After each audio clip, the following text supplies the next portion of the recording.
ନୂଆ ଶିକ୍ଷାର ଆଲୋକ ଶିଶୁ ବିକାଶ ବିଦ୍ୟା ମନ୍ଦିର ପ୍ରତିଷ୍ଠା ଉତ୍ସବରେ ଝୁମଲା ସିନାପାଲିବାସୀଙ୍କ ଲାଗି ଗୋଟିଏ ସ୍ମରଣୀୟ ଆର ଐତିହାସିକ ଦିନ। ଗାୟତ୍ରୀ ଚୌକ ପାଖେ ଭାରତୀୟ ଶିକ୍ଷା ଆର ଗବେଷଣା ପ୍ରତିଷ୍ଠାନର ମାର୍ଗଦର୍ଶନରେ ପରିଚାଳିତ ଶିଶୁ ବିକାଶ ବିଦ୍ୟା ମନ୍ଦିରର ନୂଆ ବିଦ୍ୟାଳୟ ଭବନ ଆର ବିଦ୍ୟା ମନ୍ଦିର ପ୍ରତିଷ୍ଠା ଉତ୍ସବ ଭକ୍ତି ଆଡ଼ମ୍ବର ଆର ଆନନ୍ଦମୟ ପରିବେଶରେ ଅନୁଷ୍ଠିତ ହୋଇଯାଇଛି।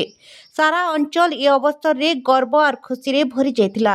1977 ମସିହାରୁ ଶିକ୍ଷା ସେବାରେ ନିରତ ଫାଉଣ୍ଡର ଆର ବିଦ୍ୟାଳୟ ପରିଚାଳନା କମିଟିର ସଭାପତି ଶ୍ରୀଯୁକ୍ତ ରାଜେଶ କୁମାର ଅଗ୍ରୱାଲଙ୍କର ସଭାପତିତ୍ୱରେ ଅନୁଷ୍ଠିତ ଏ କାର୍ଯ୍ୟକ୍ରମରେ ଶ୍ରୀଯୁକ୍ତ ଲମ୍ବୋଦର ନିଆଲ ମୁଖ୍ୟ ଅତିଥି ଭାବେ ଯୋଗଦେଇକରି ଫିତା କାଟି ବିଦ୍ୟାଳୟର ଶୁଭାରମ୍ଭ କରିଥିଲେ।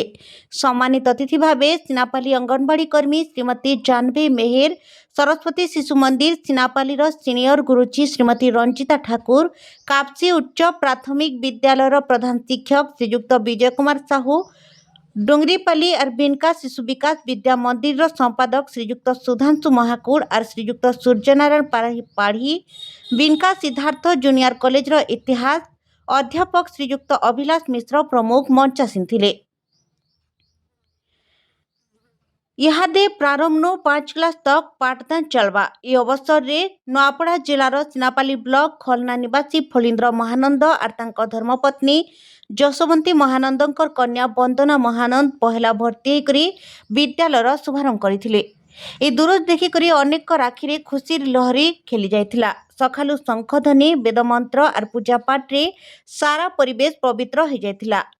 फुलरे सजा मंच रंगोली रे शुभ पाउथबा प्रांगण और दीप जलावार संगे कार्यक्रम आरंभ होइतिला।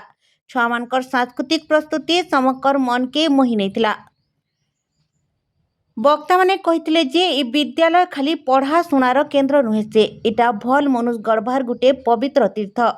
आधुनिक शिक्षा संगे संस्कार नैतिक मूल्यबोध और देश प्रेम शिक्षा देकरी छात्र छात्री मानकर सर्वांगीण विकास उपरे गुरुत्व दियाजिबा बोली करी से माने आश्वासन देथिले।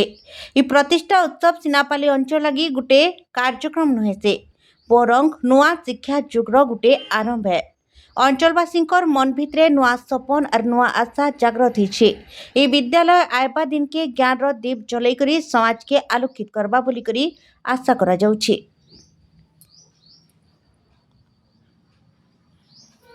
नूआपड़ा जिला सिनापाली नु चिंतामणि नेताम का रिपोर्ट, दहना टीवी। दहना।